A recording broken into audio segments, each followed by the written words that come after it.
L'adoration. Une vie d'intégrité et d'obéissance.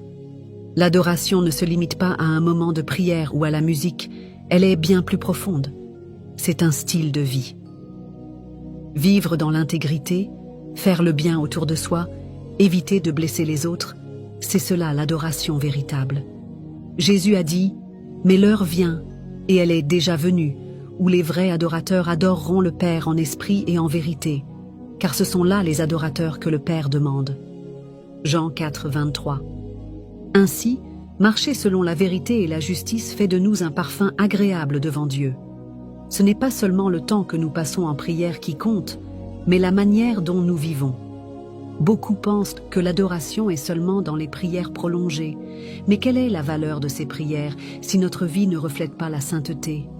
La Bible dit « Ceux qui me disent « Seigneur, Seigneur » n'entreront pas tous dans le royaume des cieux, mais celui-là seul qui fait la volonté de mon Père qui est dans les cieux. » Matthieu 7, 21.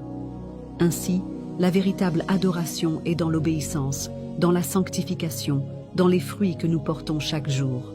On ne peut pas réduire l'adoration à des mots, car même le silence d'un cœur pur est une louange à Dieu. Un muet ne peut pas parler, mais il peut adorer par sa manière de vivre. L'adoration est une vie qui plaît à Dieu, bien au-delà des mots prononcés. Ce qui compte, c'est un cœur obéissant, une âme qui choisit le bien, un esprit soumis à Dieu en toutes choses. Offrez vos corps comme un sacrifice vivant, saint, agréable à Dieu, ce qui sera de votre part un culte raisonnable. Romains 12, 1.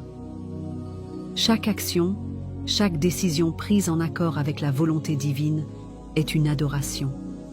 Ainsi, sans même parler, nous pouvons honorer Dieu en menant une vie qui lui est agréable. Que notre vie soit un chant silencieux, une offrande constante devant son trône. Que Dieu vous bénisse.